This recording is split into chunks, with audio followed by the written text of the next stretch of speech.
Welcome to That's What She Said, where we'll spill the tea on women empowerment in the Great Lakes Bay region with your host, Christiana Malacara. Hi, and welcome to That's What She Said. We are on That's What She Said Day, and that is an awesome thing that we've made it yet through the week once again. And I just have to always make these little plugs, right, of the things that I reflected on throughout the week, from day to day, from week to week, and here now, we this week I was thinking about the environment. And we're not talking about hugging trees and, saving all the bumblebees, right? Which is all good and dandy, but the environment that you put yourself in.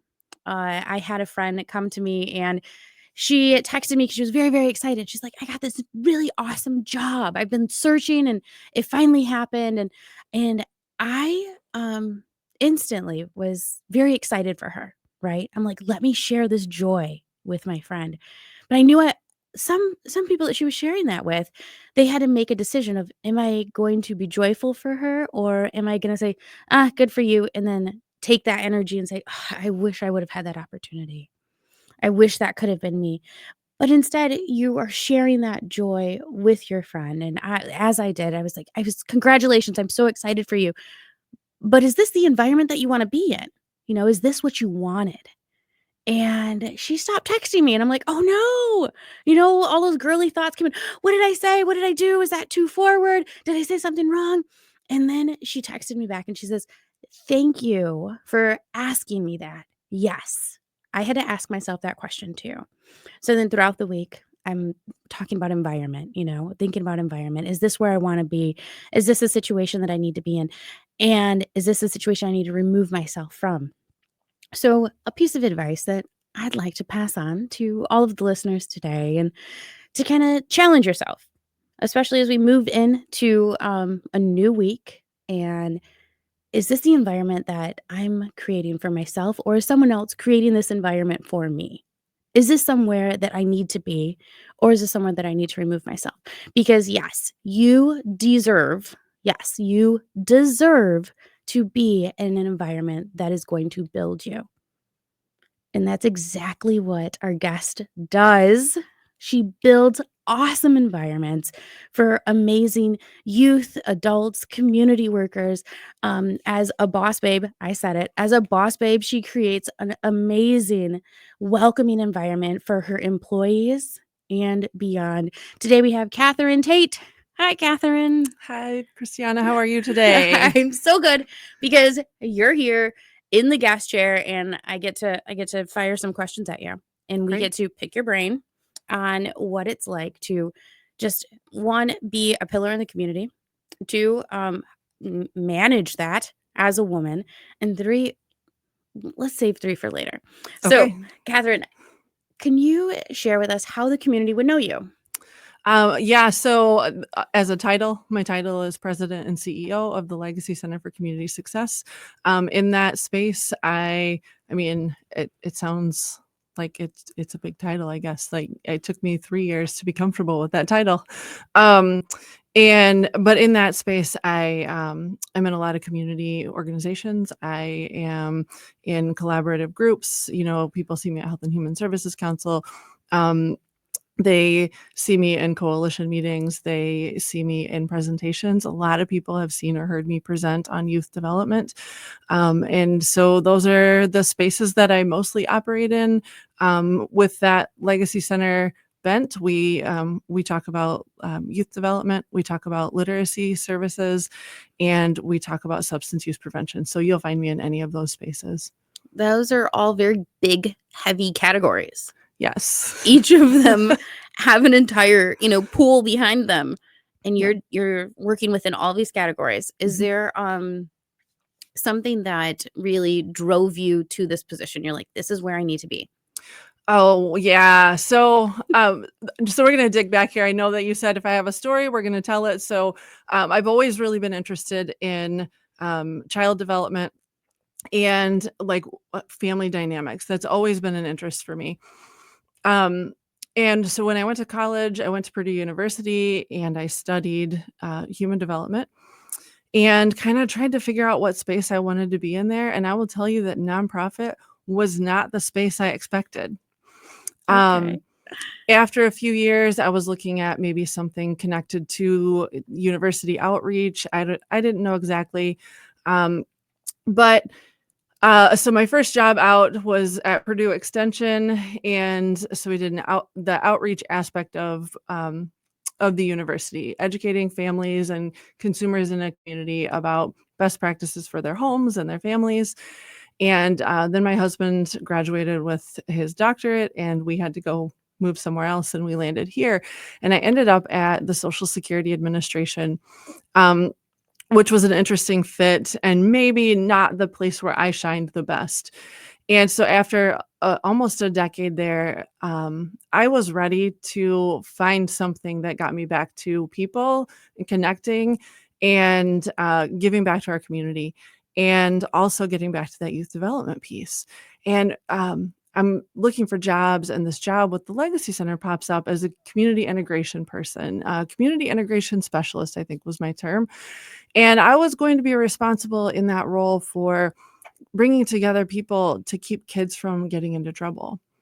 And as I was researching the Legacy Center, something jumped out at me, and it was that they are rooted in the 40 developmental asset framework.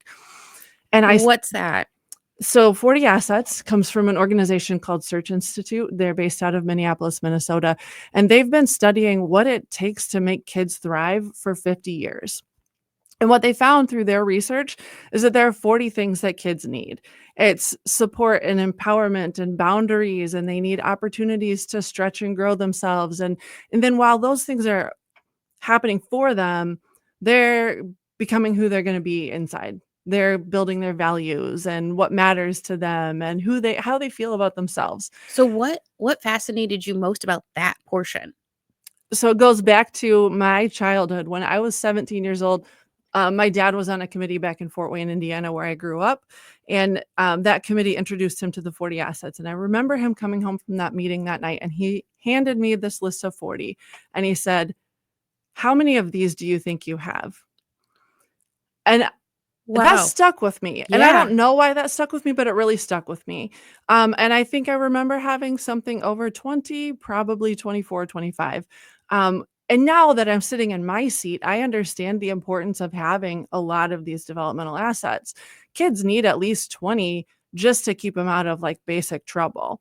And they need 25 or more to like feel really good about themselves on the inside. And so that really stuck with me. And when I saw that the Legacy Center was grounded in this 40 assets, I was like, I think this is where I'm supposed to be. And like in a way that I don't know you normally feel, I felt like this rush of go here. And they like disregarded 8 years of doing work that wasn't related at all and saw the connection to my job at Purdue Extension and the work that I had done in the community there. And they said, yeah, this is the right person for this job. And I'm forever grateful for that, because here I am 8 years later, and it has turned into a passion project for me and something that I love being where I'm at right now. So That- that's kind of how I got there. That was a long and twisted way to get there. Which they all are. I'm Mhm. learning as a trend, it's a long and twisted path, but we have to learn to navigate your way through that. And okay, we have to unpack what was that you just told me, like 15 years right now here in the past 3 minutes. Mhm. Okay. So let's unpack that. You started out by saying that you were in this job when you moved to Michigan, that you did not glow, you did not grow, you Mhm. did not, feel like you were thriving. Why was it that you stayed there for so long if you felt that way? I think it was like a family dynamic thing. My husband and I are both super cautious when it comes to making sure that we're able to make ends meet and that we're able to support our family. Um, for whatever reason, for various reasons, it was really important for us to have the stability of a government job. I was in a government role. Um, and that stability provided us what we needed at the time, but it didn't allow me to thrive. And at some point, that started to spill over, and we could feel that affecting family dynamics. And it was at that point that it was like, okay, regardless of the stability piece, something has to change because it's not healthy for our family to continue this path. But it took a while, and there were things that I loved about about that job. I don't want to say that it wasn't a great place to be. I just I didn't have the opportunity to be creative and to interact with the community and the public in the way that I wanted to, and I didn't know how important that was to me.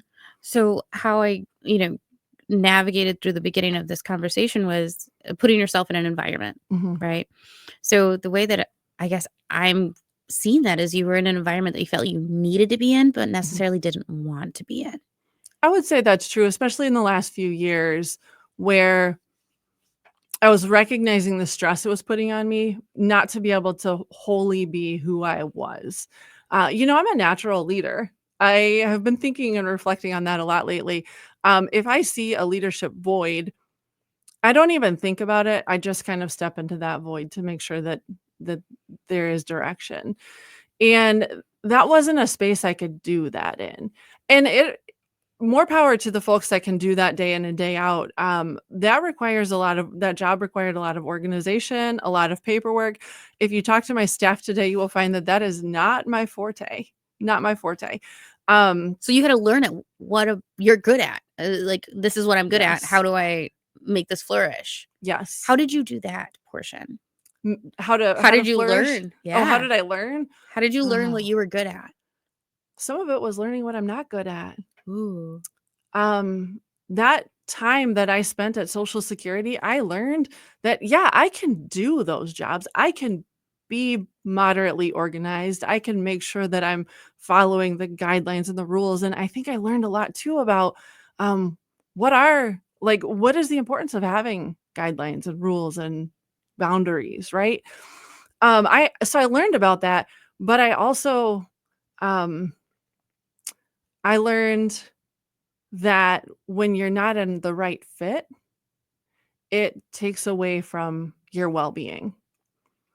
That's something that because I've been through that experience of not being in a good fit, I'm able to look at my team differently and recognize that sometimes I have a mismatch.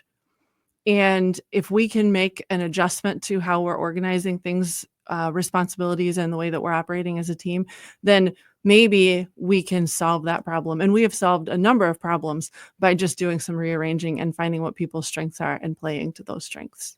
Wow. That that that blew my mind. So we're picking up traits along the way. Mhm. So you graduated, your husband graduated, you moved to Michigan. Yay, you're here. Yay! And we're getting and navigating out of a job. But you had this flashback moment of Yeah. dad handing you this paper and saying, "Hey, how many of these can you check?" What you said that was like a core memory. What was that? What can you unload that moment for us for the listeners who are like, I have a core memory, but it's not as defined as this. What did that look like for you? I think it just made me reflect. I was 17 at the time, I think. I'm pretty sure it was my last year of high school. Maybe it was my junior year. Um, and when you go through that list of 40 developmental assets, you have to think about who are the people that support me? What opportunities have I been given? I think it gives you a sense of gratitude, um, intentionally or not, or at least for me, it gave me a sense of gratitude. Like my parents invested a lot in me. So my brothers are much older than I am. I am 6 years younger than my closest brother, and so I had a lot of years of being in the home as a single child, as an only child. And I know that most of my conversations with my parents were in the cars between vehicles or between activities, right? Mom picked me up from band. She drove me to diving practice. We were back and forth between activities. And as a teenager, you don't understand the value of that. But man, as an adult, and I think this is maybe the point where I started understanding how important that stuff was. Because reflecting back now, there were a lot of mentors that were placed into my life because of that. There were a lot of positive peers and good kids who surrounded me and helped me to become a better person as a teenager, all of which set me off on this path to success. So mom and dad were pouring into you without you even realizing it at the time. Yep.